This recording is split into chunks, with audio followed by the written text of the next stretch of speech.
La civilisation. Chaque continent du monde avec sa civilisation et chaque pays de chaque continent avec sa civilisation. L'Afrique a sa propre civilisation et tous les pays d'Afrique ont leur civilisation. Maintenant, parlons de notre civilisation qui est la civilisation africaine. Nous avons nos coutumes et traditions, nos cultures, nos langues, nos chansons et notre propre histoire. Chaque pays d'Afrique avec sa civilisation selon comment nos ancêtres l'ont établi. Pour l'évolution de l'Afrique, nous ne devons jamais oublier notre civilisation, jamais de la remplacer. Aujourd'hui, nous avons changé notre civilisation par la civilisation occidentale selon la connaissance de la Bible et le Coran, les livres coloniaux qui sont à la base de la destruction de l'Afrique. Vous savez, les colons n'ont jamais accepté l'évolution de l'Afrique, mais la grande partie d'histoire d'Afrique sont écrites par eux. Et la plus grande partie d'histoire d'Afrique qu'ils ont écrit n'est pas la vraie histoire d'Afrique. La vraie histoire d'Afrique sont écrites par nos ancêtres africains. Si vous voulez les vraies histoires de l'Afrique,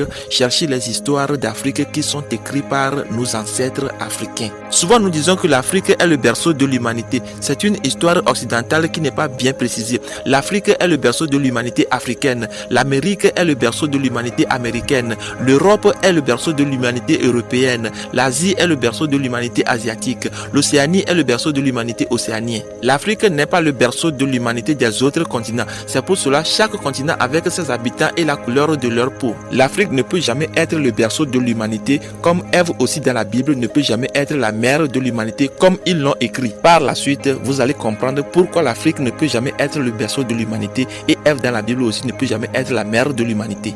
Appelez-moi Victor de Valeur, l'homme réflexif de sa génération, celui qui déteste les écritures religieuses et honore toujours ses ancêtres. À bon entendeur, salut.